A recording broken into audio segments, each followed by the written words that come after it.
નમસ્કાર ખેડૂત મિત્રો, બધાનું ગુજરાતી બેસ્ટ ફાર્મરમાં સ્વાગત છે. તો આજે અત્યારે ખેડૂત મિત્રો છે બધા મોગરાની ખેતી છે એ બહુ કરતા હોય છે. તો આપણે એમાં એની બધી જે ટ્રીટમેન્ટ છે એ કઈ રીતની થાય એ આપણે જાણીએ. તો ખાસ કરીને તો ઘણા સમયથી આપણે મળ્યા જ નથી. આમ એવું ખાસ કામ આવી ગયું છે, લગ્નગાળો હતો અને એમાં આપણે બહુ મળવાનું નથી. તો ખાસ માહિતી ડુંગળીની જે આપણે આપતા, તો ડુંગળી એમ કહેવાય ને ખેડૂતની માટે ડુંગળી છે એ ખાસ મેન છે. અને સફેદ ડુંગળીનું વાવેતર અત્યારે એમ કહેવાય ને કે વધારે પ્રમાણમાં છે તે થતું રહેલું છે. અને સફેદના બજાર ભાવ ઘણા ઢીલા હતા માર્કેટ, પણ હવે જે ત્રીજા મહિનાની અંદર એનું એક્સપોર્ટ ચાલુ થવાનું હતું તે થઈ ગયું છે. અને સારી ડુંગળીના બજાર ભાવ અત્યારે 400થી માંડીને ઉપરના ભાવ મળી રહેલા છે. 350થી માંડીને એક્સપોર્ટમાં જાય છે, 300ની ઉપર જાય છે. અને જે ડિહાઇડ્રેશનની અંદર જાય છે તે પણ 250થી માંડીને 350 સુધી જાય છે.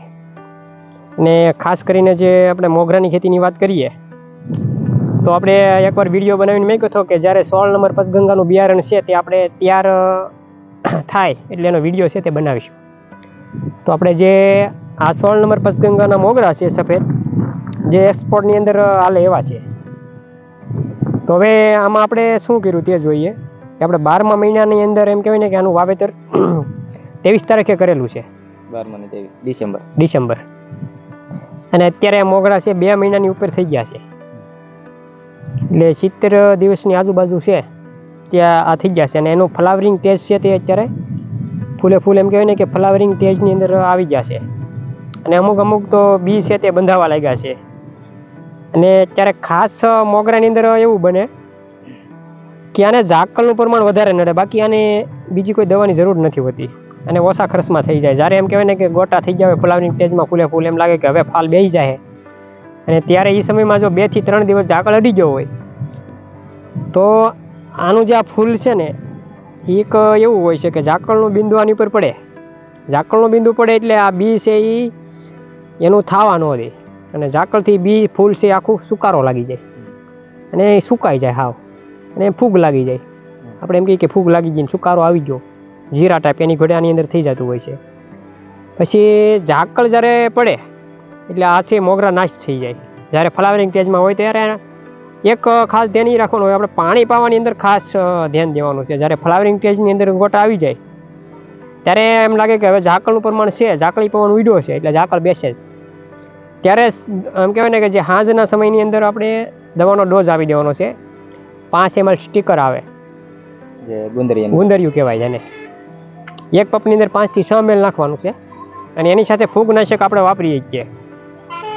તો જે ફૂલની અંદર જે એમ કહેવાય ને કે ફૂગનાશકથી જે બિયારણ છે એની અંદર જે ફૂગ હોય છે તે નોર્મલ થઈ જાય એમ, કારણ કે ઝાકળથી ફૂગ તો આવવાની જ છે, જેના લીધે સુકારો લાગે.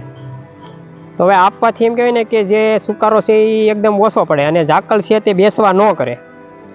ઝાકળ આની અંદર પકડી ન રાખે, કારણ કે આની અંદર ઝાકળ એવો હોય છે પવન ઉડે તો ઝાકળ છે એ ઉડતો નથી, ઝાકળ અંદર પકડી જ રાખે.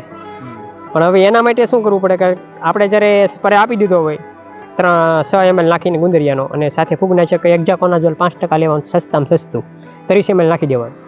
થ્રીપ હોય તો આમાં કાંઈ આપણે લેમડા આવે છે તે લેવાનું છે આપણે 20 ml, અને પ્રોફોનો નાખી દેવાનો 20 ml, બરાબર, જેથી કરીને અમુક જીવાત છે તે મરી જાય. બાકી એમાં બીજું કંઈ કરવાનું હોતું નથી. અને એ ડોઝ માર્યા પછી 3 થી 4 દિવસ ઝાકળ છે તે ઓછો આની અંદર બેસે, પાંદડું છે એ ઝાકળને સૂઈ લે, એની અંદર છિદ્રો છે એ ખુલ્લા થઈ જાય, એટલે ઝાકળ છે એ નીચે બેસી જાય. અને ફ્લાવરિંગ સ્ટેજમાં પાવાનું તો નિત્ય પાયો એટલે આપણે આની અંદર એમ કહેવાય ને કે જે ખાસ ફૂલડા છે એ મૂંઝાઈ જાય. આપણે ઘણા અત્યારે દેશી ભાષામાં એમ કહેવાય ને કે હવે હાકલી આવી ગઈ છે એટલે મોગરા થવાના નથી, પણ રાખ સાટી દઈએ એમ કહીએ ને, રાખ સાટી દે એટલે રાખથી કેવું થાય છે, આપણે ચૂલાની જે રાખ આવે ને એ સાટતા હોય ઘણા. ઝાકળ તો એની અંદર શું હોય ને એની અંદર ઝાકળ રહે, પછી બીજી દિવસે પાછો ઝાકળ પીડ્યો હોય તો એની અંદર રહે, એટલે ફૂલની અંદર જે એમ કહેવાય ને કે રાખ વહી જાય, એટલે ફૂલ છે એ એકદમ એનું એમ કહેવાય ને કે બિયારણ ન થવા દે. એટલે આ રીતનું ન કરે. એની કરતાં એમ કહેવાય ને કે 5 થી 6 ml સ્ટીકર નાખી દેવાનું, અને 3 દિવસ સુધી એનો જે ક્રેટ છે તે રહેતો હોય છે. ત્યાર પછી એમ લાગે કે હવે ઝાકળ પાછો ઓછો, ઝાકળી પવન નથી, ખાસ આપણે જોઈ જ લેવાનું સાંજના સમયે 4 થી 5 વાગ્યે ઝાકળી પવન ઉડે, જ્યારે એમ કહેવાય ને દક્ષિણમાંથી ઉડે ઝાકળી પવન, દક્ષિણ પૂર્વનો જે પવન ઉડે એ ઝાકળી કહેવાય. તો એ પવન જ્યારે ઉડે ત્યારે આપણે આટો મારતો જ રહેવાનો કે હવે એ 4 થી વાગ્યા પછી એમ કહેવાય 3 થી 4 ગાળામાં એ પવન ઉડતો હોય છે. એટલે પવન ઉડે એટલે દિવસમાં એમ કહેવાય ને 2 થી 3 પપ્પી 1 વીઘાની અંદર મારી જ દેવાના. એટલે 3 દિવસ સુધી એનો કરેટ રહે અને બી બંધાઈ જાય. એકવાર એની અંદર બીબડું બંધાઈ ગયું એટલે એક પણ પાછું આપી દેવાનું, જેથી કરીને બિયારણ છે તે મોટું થાય અને ભરાવદાર થાય. અને જ્યારે ફ્લાવરિંગ સ્ટેજમાં તો પાણી પાવામાં ખાસ ધ્યાન રાખવાનું. જો ડ્રીપ દ્વારા હોય તો તમે તમારી કંટ્રોલિંગ દ્વારા ધીમે એમ કહેવાય ને કે અડધી પોણી કલાકે 1 વીઘાની અંદર હાકી શકો, જેથી કરીને ફૂલ છે તે એમ કહેવાય ને કે સારા ખીલે અને ઝાકળમાં એનું પ્રમાણ ઓછું રહે એમ. આ રીતે મોગરાની માહિતી થાય છે. અને જો વધારે ઝાકળનું પ્રમાણ રહેતું હોય અમુક એરિયાની અંદર તો એ એરિયાની અંદર આપણે જોઈએ દક્ષિણ જેમ કહેવાય ને કે આપણે મહુવા તાલુકો આવી જાય, જેની અંદર આ વિસ્તારની અંદર આપણે ઝાકળનું પ્રમાણ વધારે રહે. પછી અમરેલી ડિસ્ટ્રિક્ટ છે, ગેરિયાધાર છે, પછી આ બાજુ સણોસરા છે. જો કે ના મોગરાનું વાવેતર વધારે થતું રહેલું છે. સણોસરા બાજુના મનોજભાઈ કરીને છે, એ આપણા ખાસ મિત્ર છે, એ પણ મોગરા બનાવે છે હાલ. અને થળિયાના તોગાભાઈ ભરવાડ કરીને છે, એ પણ મોગરા બનાવે છે, સણોસરા બાજુ ઉયા જાય છે. તો આપણે તો આ મહુવા ડિસ્ટ્રિક્ટ લાગુ પડે, બગદાણા ડિસ્ટ્રિક્ટની અંદર એમ કહેવાય ને ઝાકળનું પ્રમાણ વધારે રહે. તો આમાં ખાસ કરીને આપણે જો ગમે એવી દવા છાંટો ઝાકળ વધારે પડી ગયો હોય તો બિયારણમાં છે તે 50% નુકસાન જતી હોય છે અને 30% ઉતારો મળતો હોય છે. અને ફ્લાવરિંગ સ્ટેજમાં ઝાકળ ન પડે તો જ તે આપણે ફાયદો મળતો હોય છે. અને દવાનું ખાસ ધ્યાન રાખો તો ઉત્પાદન સારું મળી રહે એમ. તો આ મોગરા માટેની ખાસ માહિતી હતી. અને આમાં કોઈ ખાસ એવી દવાની બહુ જરૂર નથી હોતી.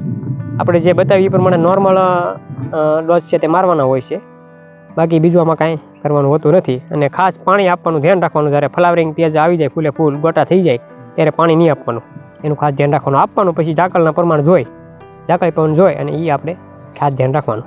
પાણી છે એ કેટલા દિવસે આપવાનું?